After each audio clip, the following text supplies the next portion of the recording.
great trees. Yeah. We have the same tradition after Thanksgiving. The whole family goes out, and it is an exhaustive many hours of checking every single tree in the forest to pick the exact right one and bringing it home and decorating it. Also, the day after, usually about the day after Halloween, my wife brings all my rappelling equipment in and drops it on the floor and says, "Get on the roof." Rappelling equipment. I tie off to the chimney and work around the roof as I install an unreasonable number of lights. That's amazing. So I've never gotten into the light thing. I'm an interior Christmas decorator. I'm not an exterior. I don't know why. But I also want to point out that I think we each in our own way are in winter plumage. I've got this sweater that looks a little bit like the Ten Commandments, Charlton Heston, Moses. Simon, I'm glad that you're celebrating the holidays with that mustache. Yeah, it's the proud after effects of several weeks of super flu and union membership. Yeah, I'm in the local. As soon as they get that work from home local, I'm going to be a much more annoying employee. There's a work from home local union movement. I might as well make one. Why not? That's an amazing thing. What are the rules? But yeah, so I got incredibly sick, as apparently many people did in America this year. Yeah. And I woke up from my fever dream with facial hair. And here we are. That's amazing. That's a good story. I like that. It's good. It's like an artifact of the sickness, having survived. Like, this is a symbol of having vanquished the whatever influenza A or whatever you got. Exactly. Yeah. Dave, on the other hand, is a mountain man full time. He's got antlers behind him. He's got Hornaday cartridge reloading books. He's got a reddish beard always. Dave, is your model helicopter also made out of wood? It is. Yeah, that's incredible. Mine's plastic. This is the clearest differentiator between Dave and I. Simon has cheap plastic things that are mailed fully assembled, and Dave has things made out of fine woods that he had to do himself. I do miss the log house though, and it also made for, I think, a pretty good camera background here. I do miss that. I hate drywall and stick built standard residential homes. It's just what I have to do when I have as many kids as I do. I miss that. I miss being surrounded by those logs. But mountain man's a really nice way of calling me a redneck. Thank you both. I don't call anybody a redneck. You're a hill person. You're a hill dweller. Hillbilly, as they say. Hillbilly. Yeah, sure. Yeah. Hill people. Well, with all of that, I welcome you both and the audience back to the Goat Rodeo podcast. This is our first Goat Rodeo podcast of 2026. As longtime listeners will already know, this is a podcast where we treat topics of the day related to geopolitics, geopolitical strategy, defense technology, venture capital, and everything else between all of those things in a barstool sports format where we're just kind of like talking and riffing. And I hope you enjoy it. It's a good conversation that I get to have with my co-hosts Dave Caudle and Simon Kuhn every week. So welcome back, gents. Did anything big happen in the last week or two in geopolitics? Did anything? It did. That is, something very large happened. Wait, what? The Montana State University Bobcats defeated some team from Indiana. That's right. Became national champions. Illinois.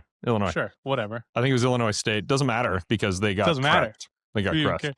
This is how much of a sports guy I am, where I have no idea who they played, but I'm like, we won. Time to break out the gear. I can't wait to tell everybody. Montana State, Jace McMillan from Montana State blocked a field goal attempt from Illinois State that would have forced us into overtime, and we won. It was a good game, real good game, and it's fun being from a town. We're in Bozeman, just for context for people who don't know why we're talking about the Montana State Bobcats.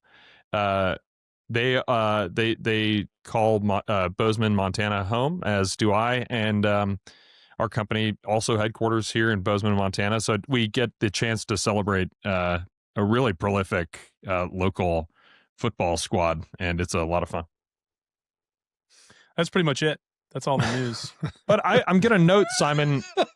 I'm gonna note, Simon. You're wearing a Bobcats hat, which is amazing. Love that. Yeah, I got all kinds of merch, man. I'm merched out. You live in Richmond, Virginia. You're like, it's true, many time zones east and thousands of miles away.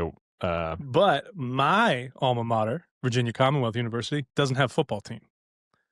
So it's important that I find some football team with which to talk shit on behalf of, because that's what it's really all about. It's about wearing cool outfits and telling other people that they're losers. And those are two of my favorite activities. That's why I joined the Marine Corps. That's an amazing reason to join the Marine Corps. Yeah. And also half of the people join the Marine Corps because of the outfits. At least half. The uniforms and the attitudes. I like that you call them outfit too. No, it's outfit. It's outfit. Yeah. Outfit. Calling it an outfit's the best way to make an E9 really upset. But Simon, you hate sports. It's true. Why don't you find something else? Like, I mean, won't catch me doing sports. Yeah, doing sports, right? Our resident house cat, Simon. Okay, in real news, not that wasn't real news. That was a real news of a different kind. In real news, the United States chose to kidnap the president of Venezuela and his wife through an honestly incredible and quite visible special operations raid into Caracas last week. And this is amazing on so many counts. First, President Trump is the peace president who doesn't want to get involved in foreign military action. So there's a little bit of a potential for, I don't know, ideological conflict there, or I won't say hypocrisy, but this was seen by many as something that wasn't really in his playbook. So that being said, I think the cited reasons were Western Hemisphere American hegemony. It was counter-drug. It was an immigration thing. It was corruption and autocracy south of the United States and kind of our sphere of influence. It was so many things, but it was also a blatant violation of Venezuelan sovereignty and a demonstration of the prowess of American military and special operations and intelligence community assets. What do you think, Simon? What does this say to you? So despite being a pretty staunch non-interventionist, this is one of my favorite things to have happened in a long time. And my absolute favorite takeaway from this, because there's this constant consultation amongst national security circles about INDOPACOM and Europe and where America should be focused. And there's this idea that when America is focused on INDOPACOM or Europe or Africa, that somehow we are neglecting the Western Hemisphere. And I think this is a pretty good reminder that we are so dominant in the Western Hemisphere that it enables us to think about harder long-range problems. Because it's what, a month and a half of rehearsals to topple your president with 0 casualties, roll up all of your air defenses, knock out your capital's grid. We really can't. If you're within flight of Tampa, don't bother. Yeah, just leave it alone. Yeah, I mean, aerial refueling. There's all kinds of stuff like forward staging and all that stuff. Sure. The American force projection is not just easy in this sense in the Western Hemisphere or in our kind of near abroad, to use a Soviet parlance, but I think this was a demonstration to the world, but maybe specifically to China. I'll put my cards on the table. Maybe a demonstration to China specifically that this is our hemisphere.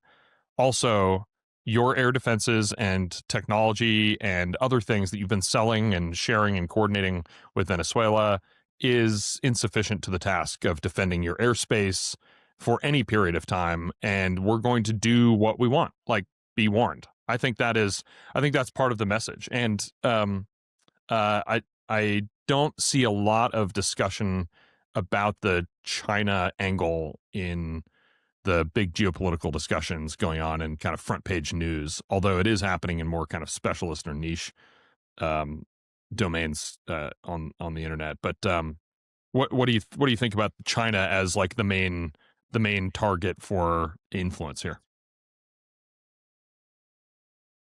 Dave, do you want to take that one, or do you want me to run my mouth more? Because I'm dying to hear your take on all of it as the resident Army guy. We sent the varsity team, right? We sent the real varsity team. So I mean, first off, my take is I was just impressed with the operation. from the reporting, it sounds absolutely beautiful. Wildly effective suppression of enemy air defense, or joint suppression of enemy air defense. Short time on target, no blue casualties. It's just a wildly impressive operation. And to both of your points, reminds the Western Hemisphere, if not the entire world, what the United States military is capable of, objectively. I am not nearly as knowledgeable on the how this ties back to China as you are, Simon. So you take the ball and run with it. My assumption, uneducated assumption here, has been that this isn't, oil is playing a factor here. Like, obviously Venezuela is floating on a huge pile of it, and it's not just about the U.S.'s access to that critical resource, but also if it's coming to us, it's not going to China. Is that a feature here? So oil is a funny thing right now. For those that don't watch it, it's crashing. Oil is the lowest it's been in many years, and is a not winning financial proposition at the moment.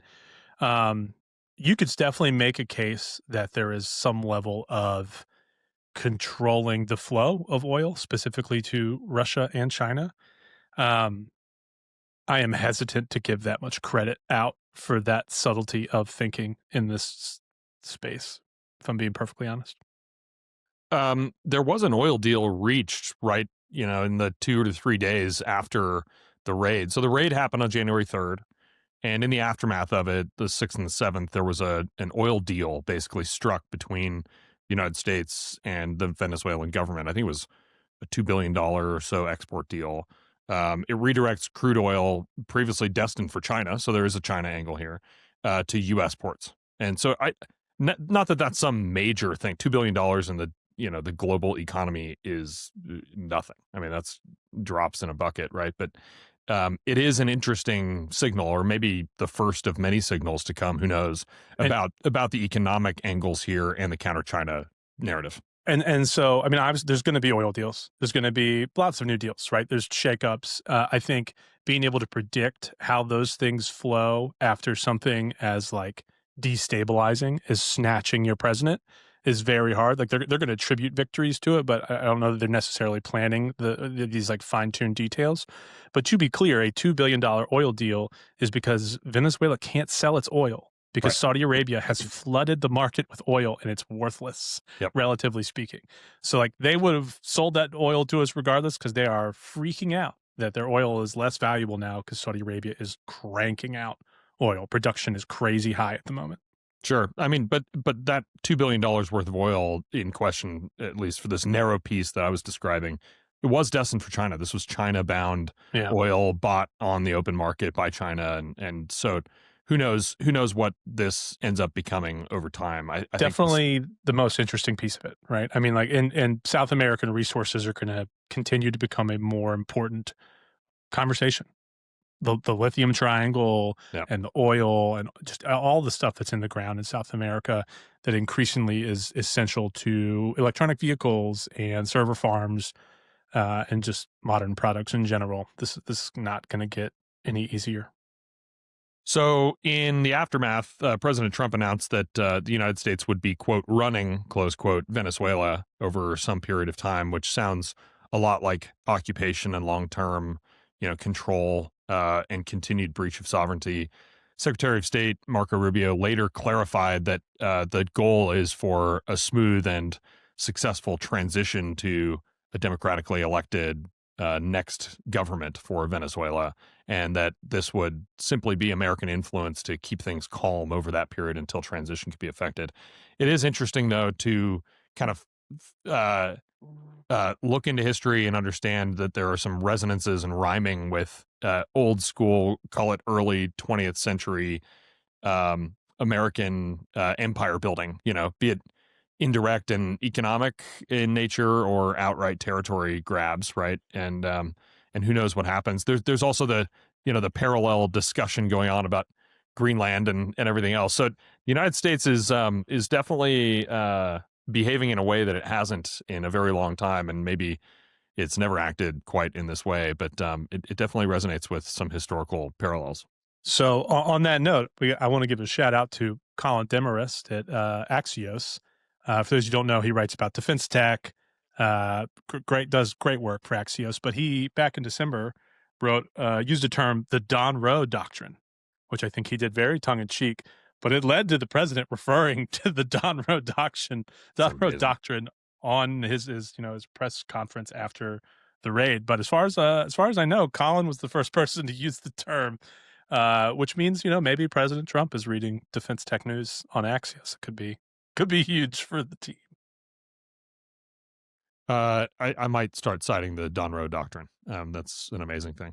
It only hurts my heart because it's not actual extension of the Monroe Doctrine. It looks more like the Roosevelt corollary, but we'll let it go. Sorry. Yeah. Why I mean, that's why I was referencing early 20th century stuff, the TR stuff.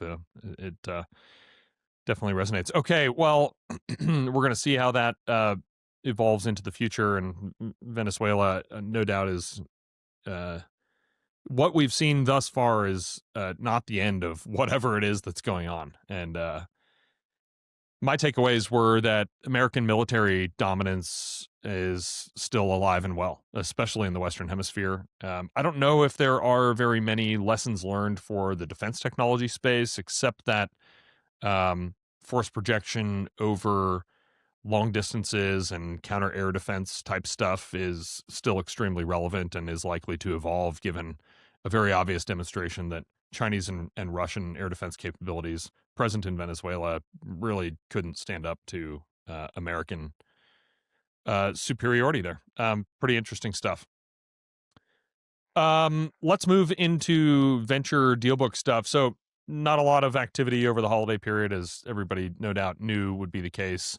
So I thought today we could maybe just touch on a couple of big trends from 2025. So I think we talked about this in our last Goat Rodeo podcast before the end of the year. But the big trend was giant mega rounds constituting the vast majority, or at least a significant chunk of the total venture capital activity in the defense space. So by Q4, there was something like $8 billion invested into venture-backed defense startups, which was more than double the 2024 total. This is all research done via Google, Gemini, and Deep Research. Broader private investment into the sector, including private equity and debt, reached roughly $48 billion in addition to the $8 billion of equity rounds. And the top deals really were mega rounds. So Anduril Industries raised $2.5 billion. Helsing raised just under $700 million. Saronic raised another $600 million.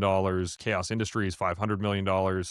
And Castilian raised just under $400 million. I mean, and those are just a sampling of the mega rounds that occurred. I mean, that accounts for a giant chunk of this $8 billion that was invested in 2025. What does this mean?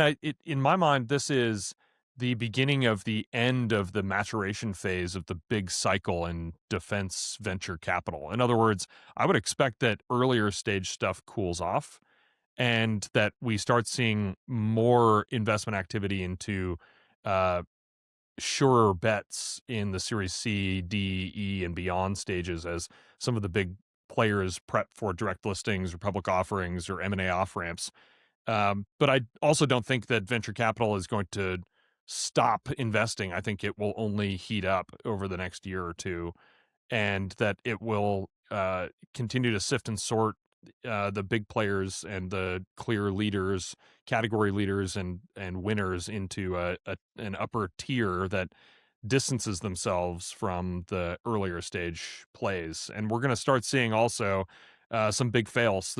There's some rumor mill stuff. I think it's been confirmed in a couple of quarters, but Rebellion Defense was recently purchased wholesale by a single entity or person on their cap table at a drastic markdown from their previous levels of valuation. So that's just one of probably many examples to come of the natural sloughing off of the not competitive and not successful players in the venture-backed space as the defense tech venture landscape matures and evolves. So I don't know if you guys have any observations or prognostications for 2026, but I expect that it will continue to either steady off or heat up.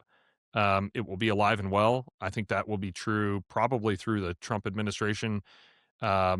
If they hold on to majorities in the House and Senate over the midterms. If that changes in 2026, we might see a cooling off because the Trump administration might lose its full head of steam on reorganizing and rejiggering policy and orienting more defense and national security contracting activity toward rising non-traditional folks who are in their sphere of influence. But yeah, observations. You guys have any? I think it loses steam regardless. I actually think that the venture ecosystem probably continues to invest. I think there's going to be a lot more winners. I think you're going to see a lot of these companies that have been making news the last handful of years here, winning more contracts and being more successful.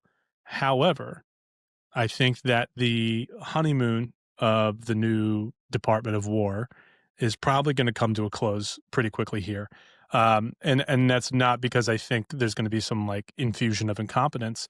I just think it's much easier to push out executive orders and to put out these memos. And we're talking drone dominance and acquisition reform and all that stuff. It's very easy to kick out the plan and kick out the rules. It is much harder to get a 400,000 person civilian workforce to change the way they do business. So I think we're going to the execution, the rubber meets the road starts now in a big way. The NDAA has all these new rules. There's not going to be any more low-hanging fruit for Hegseth to be like, we're changing the way we do business. Now he's going to have to say, hey, we changed the way we do business. Show me results.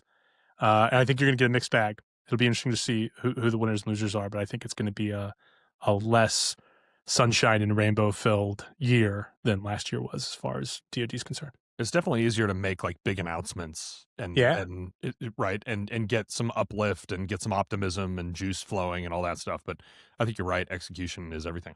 Most of your DoD leaders are now confirmed by the Senate, right? They changed the Senate rules, so you had hundreds of nominees that got confirmed in the last year. That stuff's over. People are in the seats. Time to roll up your sleeves. Dave, we saw with government shutdown, so two things happened at once, right? There were all these memos and policy shifts articulating, a leaner, meaner way of doing business for DoD. And it happened right at the same time as government was either prepping to shut down or was shut down. And then that resolved in December, and who knows, it's probably going to shut down again. And we'll talk about that later in the show. But now there's this big contracting backlog, and yes, the department and its acquisitions core has been encouraged to and probably even prefers to use many of these easier contracting methods. But there's this giant backlog of contracting activity from gov shutdown. SBIR reauthorization still hasn't happened. So how fast can they actually move given, the rhetorical energy? It just doesn't seem to me that they're even set up to execute in the way that Simon is pointing out as a vulnerability. Yeah, and I think it's also exacerbated by this is a pretty fundamental. I mean, you all are talking about acquisition reform, and that's been the hot topic over the past year with memos from Hegseth. But the exact problem that you're describing is also exacerbated by they're trying to figure out how to meet that guidance, which is pretty meaningful fundamental shifts.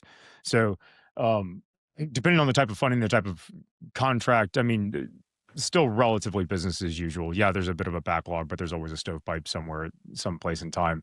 I think that we spent quite a bit of time yesterday with a senior acquisitions officer at the center of this restructuring, specifically on the Army side. But it was insightful for what's going on and how they're thinking about 26.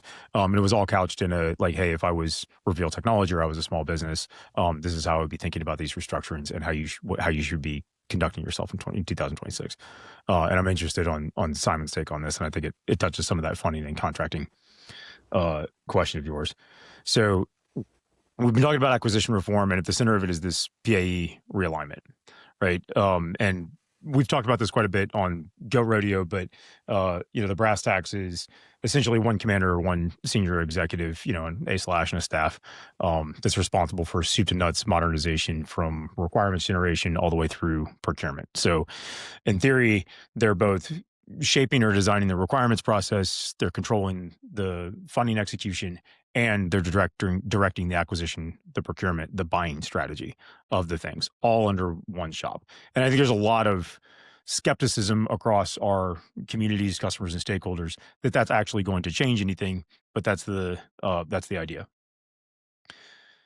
The feedback from yesterday was okay, we're still trying to figure this out. This is a pretty fundamental change, right? Instead of reading the national defense strategy and going bottom up and going, these are the things that we can't do that we need to be able to do. So we either need to redesign the force or we need to buy or build a new thing. It's now going to be top down driven. So the PAE or the PAE staff is going to direct what requirements we should be building, work with the shoppers to determine what we're going to be buying, and working with the funding organization to figure out how the funding execution is going to support those efforts. Okay, so in that case, where does the PAE get their list? Right? What are the modernization priorities for them? How is that informed? And the interesting answer was directly from the units, directly from geographic combatant commands, or the example in the Army was the transformation and contact brigades, the test and evaluation, like early adopter set of customers. So the very specific advice and guidance that we received of, okay, in this backlog, in this period of chaos and transformation, Dave, what I would recommend that you do is you spend less energy attempting to map to existing programs, and spend a lot more energy directly with those units that we care about that are going to directly inform the PAE of what modernization challenges he wants to attack. That's going to directly inform everything from requirements generation to acquisition, which I thought was was helpful and actionable guidance from our customer set. So let's tee up like an abstract example here. Previously, we would have looked at programs, we would have looked at program health and program funding and program refresh cycles and recompete timelines and all that stuff, and map our efforts, whether it's product development or go-to-market energy or whatever else, lobbying efforts, whatever, on that timeline. So am I right in kind of describing in a very abstract sense? Correct. So what is the recommended adjustment from there? Like what is the new set of tactics and timelines? Like what have you been recommended specifically? Yeah. So if you believe that these authorities are going to exist, and to Simon's point, or always point, like the frozen middle is going to actually action these policies and use the contracting mechanisms and use the authorities that they're granted, if we can use new tricks, or convince the frozen middle to use new tricks. If you believe all of that, what the PAEs are saying is work with the customer unit, find the problem, aggressively attack the problem, build a minimum viable solution, get it tested. Do not worry about the fact there's not a named program to adopt this thing on the end, and also do not worry about the fact they're not established requirements, because if that combatant command or that transformation and contact brigade, if that customer set tells us this capability that we've developed with industry is compelling and solves a problem that I foresee having in the next conflict, we will go and we will quickly draft those requirements, get capability in their hands, and we'll figure out how to build and sustain the program later. And honestly, we don't really want to build a 5 or 6 year program. We want to build a program, or not even call it a program, that lasts a year or a year and a half, and make sure that we've still got the best thing as opposed to being locked into it for 6 years. So that sounds empowering and exciting and leaner and better for the gov customer, right? For the folks actually trying to procure and field capability. That sounds exciting, and it does very deliberately shift the burden and risk of developing capabilities to the private sector, right? Which is useful. That's the way that we've been operating as a company, given that our roots are in kind of private sector innovation and venture capital backed IRAD, expenditure to accelerate the building and deploying of new capability. Like, we like that, except that it's a drastic departure from the old way of doing business, which is easily forecastable requirements from prime contractors who slow burn a program over many years. They de-risk the development and the fielding and the eventual procurement of it through lobbying and understanding that they are shaping and then matching the requirements and evolving those along the way, right? So it's a much more risky proposition from the industry side, but it undoubtedly is the only way to actually expose the defense industry and the capability deployers to market forces that will deliver better capability. Because there's risk and there's much more upside, right? There's risk. I think that's a good summary, and I think that some of the back and forth here, as we're engaged with this, this community of folks that's squarely at the center of this problem, was, okay, I believe you. We'll work with those units. We'll identify those problems, and then we'll invest against solving them. But that is, that's pretty risky. Is there anything that's written down somewhere that these are the, where do I go? Modernization priorities? Because you're talking to an industry that's very used to showing up to the acquiring authority who hosts an industry day and says, here are the 6 things we're going to buy in 2026, which is not great, but at least it's pretty clear, like, okay, this is where we're going to spend our money and this is what we want you to build. Once it's already gotten all the way through that thinking and requirements generation and approval and funding, then industry gets to know what, what the shoppers are going to buy. In this case, we never really see the requirements documentation, right? We never really see the modernization documentation. So when pressed with that question, the customer actually gave us a compelling answer. If you believe them, what they said was, okay, we appreciate that and understand that. And it's actually, we see it as problematic that we're writing all these requirements about how we're going to modernize the force, and industry never really gets that until it hits the shopping, until there's a solicitation and it hits the shopping side. Our intended correction to that is we are going to publish a list of concepts based off of the work with these units, based off of the sentiment of the PAE and what they believe their modernization priorities are, of here are the 6 or 10 areas, words, describing each one, that we assume we're going to meaningfully shape requirements around, align funding to, and ask the acquisition force to go and acquire, to give you a head start and give you some confidence that if you invest in one of those areas, you can at least compete for business and solicitations. And then downstream of that, I'm assuming that some of this spiralizing that we've talked about in the past, so like Army Fuse, I think, is one of these types of programs where there's broad authority to go out and buy limited quantities of a new capability or thing, and then down select from there or reinvest and scale up from there. That to me, again, sounds like, not only does it sound like how the UK does stuff, but it sounds like a way that is much more friendly to the non-traditional contractor base in the United States that really has a lot of energy and capital to positively disrupted defense industry with new capability. Yeah, so I think anybody on LinkedIn would be really skeptical. The epicenter of all good business, LinkedIn. Anybody on LinkedIn would be pretty skeptical that any of this is going to work. And I fully appreciate that and feel that, and I hear all of the very good commentary around the risks associated with doing business this way. I'll just say the first shot across the bow for me that made me cautiously optimistic that it is going to work is one of our specific customers that will not be named, but very conventional, very traditional procurement apparatus, program executive office type. We engaged with them. We engaged with their user set. They said, in line with their PAE, they said, this seems like a capability that is very logical, that we didn't know was possible or existed. We're going to pay you to get some of it a little bit refined and out in the hands of an operational unit that we care about, and we're going to do it in 2 months. Right. And based off of the testing and evaluation that happens there, I'm not going to award you a 10-year program of record, but I sure as heck might buy the first 1,000 of them. Right. Which is honestly, that's enough signal to industry to continue to invest and to innovate and to improve and to engage and to stay engaged. Right. I mean, that is often all, not even that level, but some amount of paid engagement and paid feedback, market feedback to non-traditional contractors is all that's needed. I think it's a misnomer to think that every small or non-traditional upstart, especially from the venture-backed space, is looking for an immediate multi-year program of record win. Instead, they're just looking for the early signals to the capital providers that this is worthy of continued attention and resourcing, and let's keep going, right? And that is, again, I think this is whether this actually works or not, and it might not, right? Definitely might not. And it might not transcend this administration. It might not transcend this Congress. Like, who knows what's going to happen?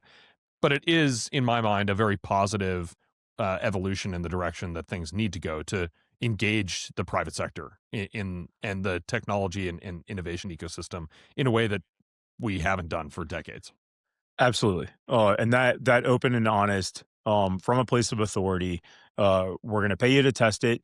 Here's a stab at the range of options of what the outcome could be to incentivize your company. There's plenty for us to start meaningful, necessary movement, right?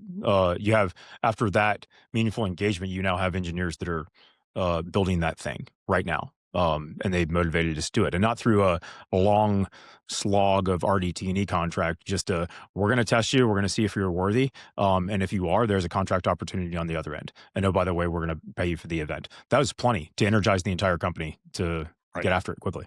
Right. I mean, it energizes us, and we haven't really seen this stuff hit us yet. Okay. We're going to keep tracking that. Let's make a quick pivot into state of play on Capitol Hill and the U.S. legislature. We know that the policy bills have basically the relevant policy bills that pertain to our industry are done. That those ships have sailed. The NDAA is law, but the next step always is appropriations and the appropriation cycle, and that those pieces of legislation are the things that actually like make things happen downstream of the policy. So we are staring whatever down the barrels of yet another government shutdown risk. Simon, give us the state of play. Some of the appropriations bills have moved, some have not, some won't, unless and until certain pressure points are, pressured. Go for it. We're on the actual tightrope now, which is to say, another minibus has come out, a minibus small package of bills, right? Funding the government requires all 12 bills to become law. 3 of the 12 are actually law. That happened at the end of the last shutdown. This week, the House and Senate appropriators collectively released 3 more bills in a minibus that they have already agreed to. So they have been pre-conference. These are complete and finished bills. The House has already started the proceedings. They're going to go to the floor with these 3 bills, maybe as early as this week. I'm not sure how long it's going to take the Rules Committee to get through it, but certainly by next week, you'll see these bills on the floor of the House. And that's sorry to interrupt, but that's Commerce, Justice, and Science, Energy, Water, and Interior. Is that right? Yeah. Commerce, so not defense. In other words, not defense. Right. This will get us through 6 bills if this is successful, and we'll still have half the government left to fund. Defense, DHS, and HHS, Health and Human Services, are going to be the hardest bills to move politically. So I expect them to go last. What does that mean for us? It means that the 3 bills in this minibus have to go perfectly. And that gets very dicey on the floor of the House in particular, and also on the floor of the Senate. Then they have to do another 3 bills, which is financial services, foreign operations, and transportation. And then they will turn to defense. I still think that it's likely that we see another government shutdown. However, half or maybe even 3/4 of the government will be unaffected by that government shutdown. Most likely to be affected is DoD, DHS, and Health and Human Services. Yeah. So that'll still be pretty painful, particularly for us. I think that we make it through 6 or 9 bills this month, as long as we don't see any big revolts on the floor of the House or the Senate. And then the shutdown is the leverage that forces a vote on DoD, DHS, and HHS. But all this is super political, right? Venezuela, Greenland, the border, all of these things really split the votes in the House and the Senate. So it's going to be pretty touch and go. But from right now, we're going to start seeing votes on appropriations bills. If anything goes wrong, we're shutting down stuff. Like, you have to have perfect votes from here on out to move this minibus and still have enough time to do another 3 or 6 bills. So if anything fails, if you see any block of House members come together and say, hey, we're all voting no, the margins are too thin, and you can see the process get derailed. And that timeline for next shutdown or next CR or next whatever is January 30th. Is that right? 30th. Yep. Yeah. So we're already within 3 weeks now of go time. So, okay. Well, we're going to keep tracking that. Gents, it has been a lively discussion.